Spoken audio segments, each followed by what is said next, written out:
उस्मान डार की वालिदा आज अदालतों के अंदर आई हैं और उनके साथ उमर डार की बेटी भी थी। इमरान खान को सपोर्ट करने के लिए जा रहे हैं या नवाज शरीफ को सपोर्ट करने के लिए जा रहे हैं। बहुत बड़ा तूफान आ रहा है। आसफ जरदारी और फजल रहमान। अस्सलाम वालेकुम नाज़रीन कराम, इलेक्शन कमीशन ऑफ पाकिस्तान ने पैमरा को हदायत जारी कर दी है कि ये जो टीवी चैनल्स वाले लोग बाहर निकलते हैं और बाहर निकलकर लोगों से सवालात पूछते हैं कि वोट किसको डालना है, इलेक्शन के अंदर किस लीडर को सपोर्ट करने के लिए जा रहे हैं, इमरान खान को सपोर्ट करने के लिए जा रहे हैं या नवाज शरीफ को सपोर्ट करने के लिए जा रहे हैं। इलेक्शन कमीशन ऑफ पाकिस्तान ने कहा है कि तमाम टीवी चैनल्स को इस बात का पाबंद किया जाए कि आप लोगों ने बाहर निकलकर इलेक्शन सर्वे नहीं करना।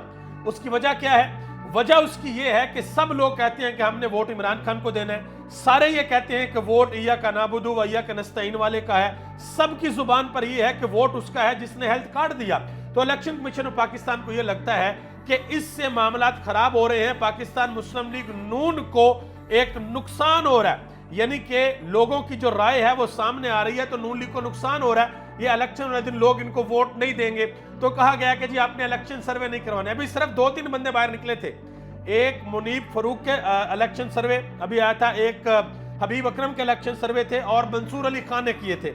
और अभी ये हालात हो गए हैं कि भाई आपने लोगों से नहीं पूछना कि किसको देने हैं, आप लोगों ने वोट। बहरहाल आप लोग इस वीडियो में कमेंट सेक्शन के अंदर जरूर बताइएगा कि आप लोगों ने 8 फरवरी को वोट किसको डालना है।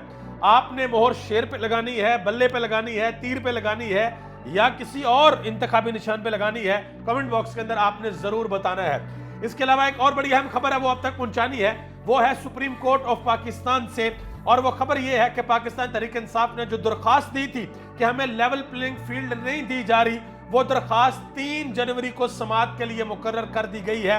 और अगले 2 दिन यानी कि 2 जनवरी और 3 जनवरी पाकिस्तान की अदालतों के अंदर इंतहाई अहम दिन है।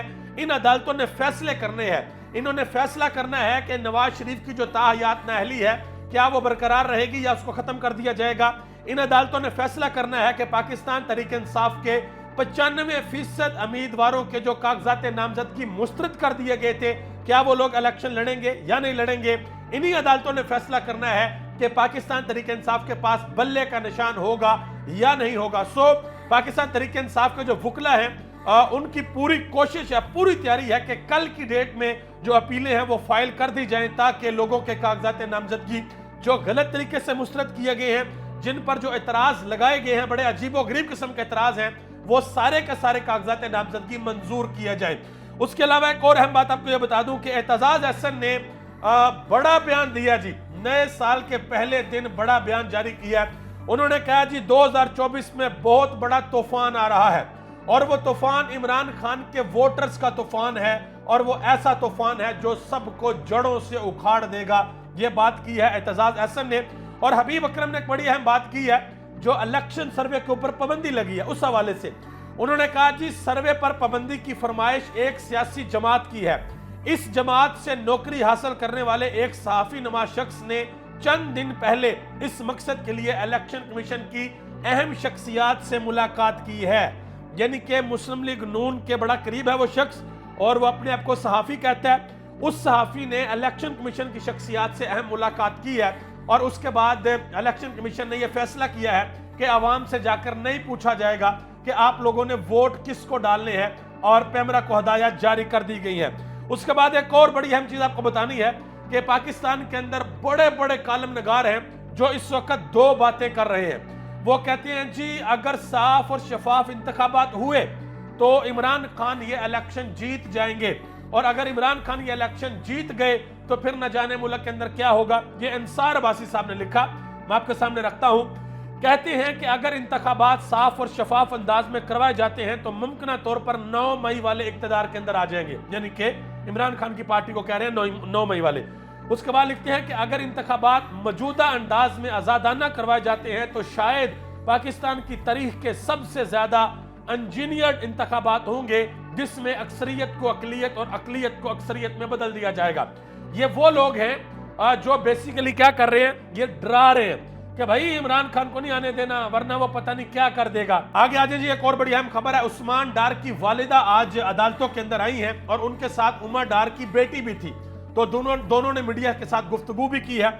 उस्मान डार की वालिदा ने एक ट्वीट किया उन्होंने कहा कि मैं वो किस तरह से करूं बयां जो किए गए हैं सितम यहां, ये उन्होंने लाइन लिखी। और नीचे लिखा कि उम्र के इस हिस्से में बेवा मां का दिल दिखाने वालों और अदालतों के चक्कर लगवाने वालों को सिर्फ इतना कहूंगी कि दुनिया मकाफात अमल है और अल्लाह रब्बुल इज्जत की पकड़ बहुत मजबूत है। हमेशा की ताकत सिर्फ उस पाक जात के पास है और बेशक वो बेहतर इंसाफ करने वाला है। ये उस्मान डार की वालदा ने आज ट्वीट किया है और उन्होंने आज मीडिया से बात करते हुए ये भी कहा कि मेरे बेटों से जो मर्जी करवा ले। 2 बेटे थे उनके पहले, उस्मान डार, उन्होंने आके इंटरव्यू दे दिया था। अब उमर डार साहब को भी अब हिरासत के अंदर लिया हुआ है और उसके हवाले से आज अदालत के अंदर कार्रवाई भी हुई है। उन्होंने कहा कि मैं आखिरी सांस तक इमरान खान का साथ निभाऊंगी। और उमर डार की जो बेटी है उन्होंने भी मीडिया के साथ गुफ्तगू की। उन्होंने कहा जी हमने ये फैसला कर लिया है कि ये मेरे पापा से जो मर्जी बयान दिलवा दे, जिस तरह मेरे चाचू उस्मान डार से उन्होंने दिलवाया था। हमने ये फैसला कर लिया है कि हम अपनी दादी के साथ हैं, हमारे घर की खवातीन इमरान खान के साथ हैं और हम इमरान खान के नजरिए के साथ खड़ी हैं। उन्होंने ये भी कहा कि ये मुल्क बदल चुका है, ये नौजवानों का मुल्क है और हम किसी भी सूरत पीछे नहीं हटेंगे। हारून रशीद साहब ने एक बड़ी अहम बात की है। उन्होंने कहा जी नवाज शरीफ और पाकिस्तानी नेल्सन मंडेला, आसफ जरदारी और फजल रहमान ये लड़ाई हार चुके हैं। जो कि इलेक्शन लड़ना होता है ना, वोट डालने होता है, ये लड़ाई हार चुके हैं। नवाज शरीफ की कोशिश है स्टालिन बन जाए, मुल्क फतह कर लें, बादशाहत को फरोग दें और दूसरों के बलबूते के ऊपर आकर हुकूमत करें। लेकिन सवाल सबसे बड़ा ये पैदा होता है कि क्या पाकिस्तान के 24 करोड़ आवाम में से जो 12 करोड़ वोटर हैं वो नवाज शरीफ को इलेक्ट करेंगे, नवाज शरीफ का इंतखाब करेंगे या नहीं करेंगे? ये सबसे बड़ा सवाल है और इस सवाल का जवाब पाकिस्तान के गयूर अवाम 8 फरवरी को जरूर देंगे। आप सबका बहुत बहुत शुक्रिया। पाकिस्तान जिंदाबाद, पाकिस्तान के अवाम और पाकिस्तान के इदारे पाइंदाबाद।